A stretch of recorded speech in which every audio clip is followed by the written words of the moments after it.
everybody, and welcome to the Daily Chase. I'm your host, Chase Victorson. I was doing some math this last weekend and realized that if every viewer sent the video to two people, who then sent the video on to two more people, we could have 5 whole viewers.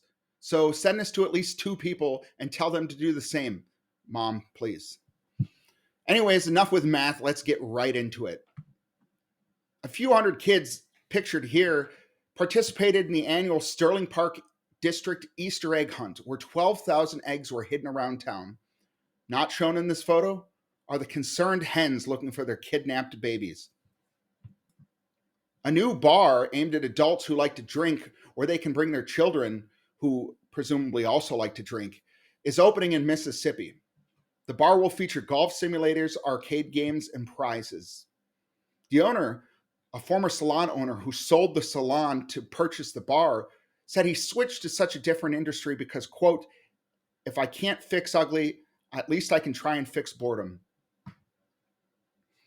There was a terror attack in Moscow the other day, with the Kremlin saying that no country is immune to terrorism.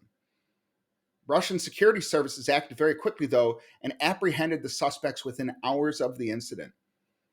The suspects, pictured here, have already had their first court appearance where they appeared battered and bruised, which confirms Russian statements that the opposition leader Alexei Navalny was always treated with respect and dignity right up until the moment he mysteriously died.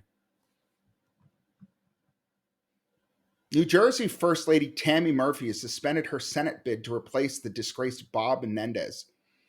You'll recall that Menendez is currently under fire for allegedly accepting gold bars and cash in exchange for political favors. What's so interesting is that Murphy was doing very well, which is why it's so odd that she said she was suspending her campaign, quote, definitely not because Bob gave me gold bars and cash. Renowned talk show host Bill Maher has come up with a new rule on his TV show, claiming that it is time we do away with St. Patrick's Day, on account of the fact that people only really use it to get drunk and be debaucherous. Plus, says Maher, it comes far too close to my favorite holiday, Hitler's birthday. Because, 420, pot day, it's Hitler's birthday. Yeah, anyways. Olivia Colman says that if she were a man, she'd be earning a lot more, owing to the enormous amount of pornographic films she's had to turn down because she doesn't have a penis. Although I could have sworn I saw her in a movie the other day. New York's worst landlord has been booked into Rikers Island, ironically making him a tenant of New York's second worst landlord, the city of New York. 3 individuals have been sentenced to a combined 31 years in prison for trafficking in ghost guns. The 3 men pictured here busting ghosts are all set to appeal.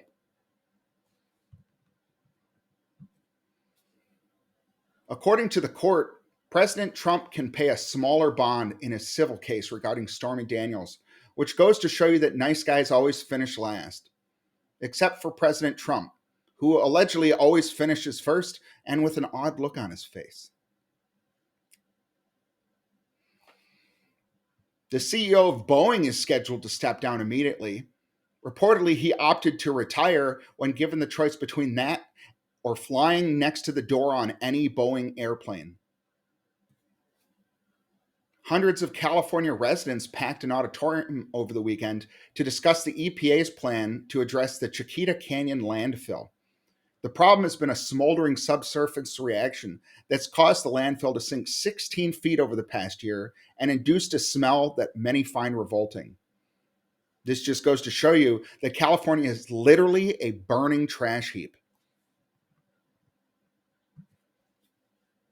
Surfers, boogie boarders, and fishermen are pushing back against a proposal that expands marine protections in Santa Cruz, California.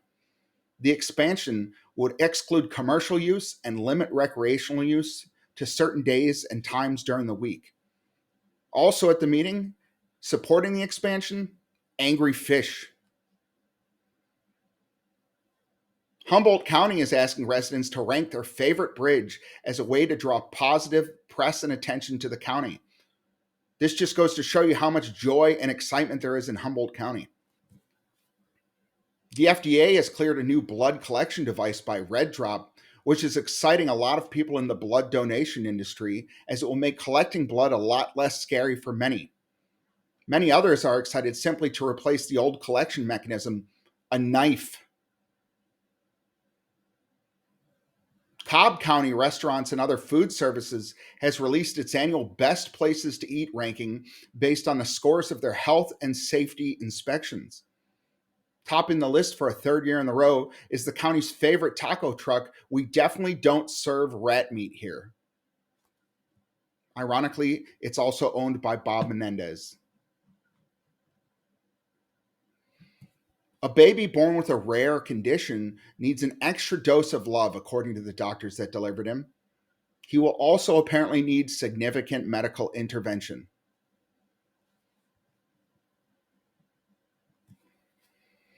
The Glen Ellen League of Women Voters is planning on holding a program on clean air and water this spring.